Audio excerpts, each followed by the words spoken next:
Hello friends, आज मैं एक कहानी लेकर आई हूँ। हंसा जाए अकेला। ये MSD 11 से है और ग्रामीण यथार्थ के संदर्भ में हंसा जाए अकेला कहानी का मूल्यांकन करिए, इस प्रश्न को लेकर मैं चर्चा कर रही हूँ यहाँ पर।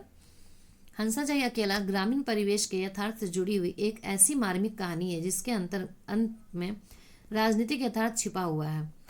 मार्केंड के पास ग्रामीण जीवन न केवल यथार्थ अनुभव है, बल्कि उनका मन उनके रंग और स्वाद से रंगा और हरा और भरा हुआ है। इसी विशेषता के कारण वे हंसा जैसे चरित्र को जीवंत रूप में चित्रित कर सके और उसी के कारण ग्रामीण जीवन में भी साकार कर सके। कहानी के आरंभ में ही मार्कंडे ग्रामीण जीवन बोध को बड़ी सरसता के साथ उपस्थित कर देते हैं। समझाते समझाते उम्र बीत गई, पर यह माटी का माधो ही रह गया। ससुर मिले तो कसकर मरम्मत कर दी जाए। इसके बाद कहानी के जो भी दृश्य सामने आते हैं वे ग्रामीण संवेदना और बोध से परिपूर्ण है। लोगों को बोली बानी, व्यवहार, हंसी ठिठोली आदि से गांव का रूप रंग साकार होता रहता है। बाबा के दलान का दृश्य लेखक इस प्रकार प्रस्तुत करते हैं कि गांव का परिवेश सजीव हो उठता है। उस दिन दलान में कोई नहीं था। शाम का वक्त था। बाबा की चारपाई के पास बोरसी में गोहरी सुलग रही थी। जानवर मन मारे अपनी मांदों में मुंह गराए थे। झिमझिम पानी बरस रहा था। कलुआ पाँव से पोली जमीन खोदकर मुकुरी मारे पड़ा था। बीच बीच में जब कुटकिया करती तो वह कू कू करके पाँव से गर्दन खुजाने लगता। यह है गांव की भाषा के गांव को साकार करना। आज़ादी के बाद हिंदी कहानी में गांव अपनी पूरी अस्मिता के साथ जगमगा उठा। इस कहानी को पढ़ते हुए हमारा पूरा गांव साकार हो उठता है।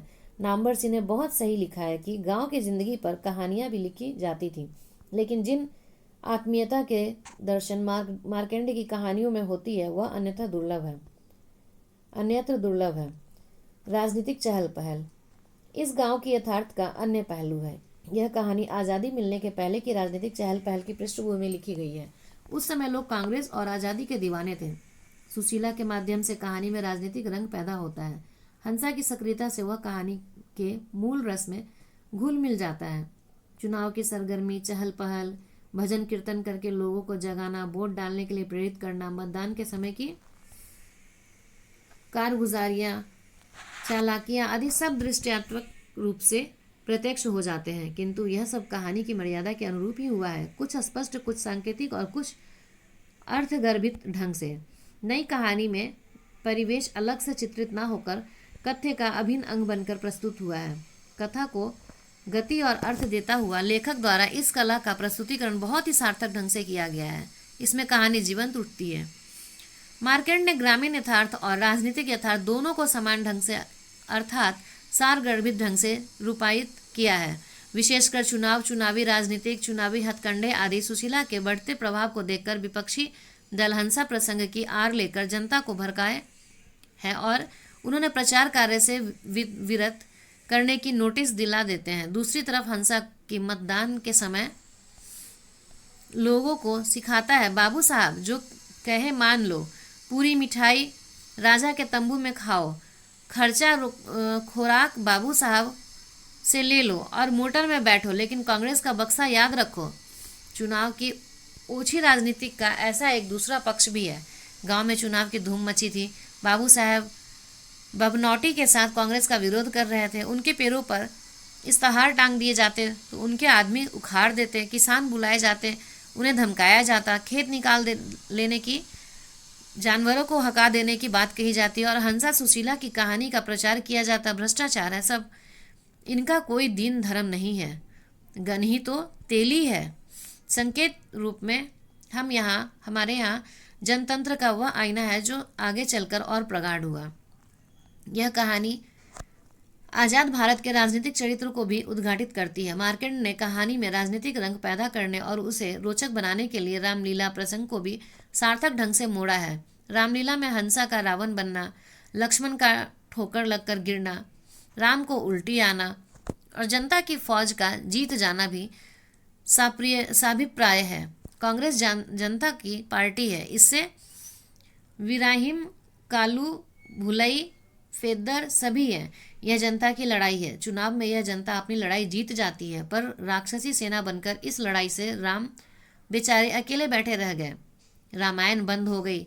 तिवारी चिल्लाने लगा, पर कौन सुनता है। लेखक भारतीय राजनीतिक के आगामी चरित्र को रेखांकित कर रहा है। रावण बने हंसा को सुशीला डांटती है, यही स्वयं सेवक है, बदनाम करते हैं हो झंडे को। बंद करो यह सारा तमाशा, होने दो रामलीला ठीक से। जैसा कि सर्वविदित है, आजाद भारत में राजनीतिक के मंच पर यह तमाशा बंद हुआ और न ठीक से रामलीला हुई। 1956 में मार्कंडेय रेणु की तरह भारतीय राजनीति का सही आकलन कर रहे थे। कहानी वही नहीं अच्छी होती जो यथार्थ को दिखाती है, वह ज़्यादा अर्थवान होती है जो भविष्य के सच को संकेतित करती है। आज़ादी के बाद आज़ादी के दीवानों को राजनीतिक प्रेरित बनाकर उनके तप त्याग बलिदान का जो मूल्य चुकाने का नाटक किया गया, वह हंसा के साथ किए गए बर्ताव का ही विस्तार है।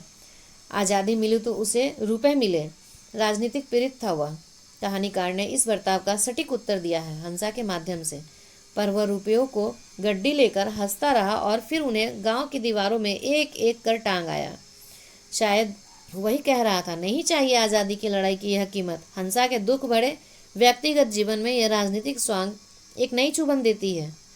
यहाँ पे निष्कर्ष जो मैंने निकाला है, निष्कर्षतः सरलता और सादगी का सौंदर्य रचती हुई यह कहानी स्वतंत्रोत्तर हिंदी कहानी को नई जमीन और नई चेतना देती है। प्रेमचंद्र के ग्रामीण यथार्थ को और अधिक घने, आत्मीय और विम्बात्मक रूप में प्रस्तुत करने के कारण यह उनकी कथा परंपरा में एक नया प्रस्थान बिंदु रेखांकित करती है।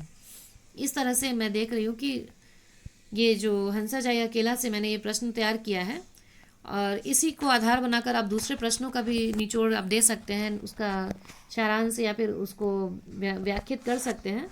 अगर हम कोई प्रश्नों का उत्तर देते हैं और उसमें उसके किसी लाइन को, महत्वपूर्ण लाइन को कोट करते हैं, तो हमारा प्रश्न का उत्तर अच्छा बन जाता है। और आप याद रखिए कि 50 नंबर का ये क्वेश्चन होता है, पेपर होता है, और उसके अनुसार हमें 2 घंटा ही दिया जाता है। तो ज़्यादा बड़ा लेंदी ना करें, उसको सारगर्भित करें, उसको अंदर से उसको स्पष्ट रखें और एकदम कसा हुआ बनाए आंसर जो भी बनाए। और अगर आप असाइनमेंट में भी क्वेश्चंस का आंसर इस तरह से डालना चाहते हो तो आप डाल सकते हैं, बहुत ही उपयोगी है। और भी 11 MSD 11 का और भी मैंने एक साथ भी कई क्वेश्चंस के 4-4 क्वेश्चंस के इकट्ठे मैंने आंसर बनाए हैं, आप उसको देख सकते हैं। वहाँ पे बहुत सारा चीज़ आपको समझ में आ जाएगा कि कैसे उत्तर देना है। ज़्यादा मैं लेंदी नहीं करती हूँ चीज़ों को। तो धन्यवाद, आप अपने एग्ज़ाम में सफल हो, इसी कामना के साथ।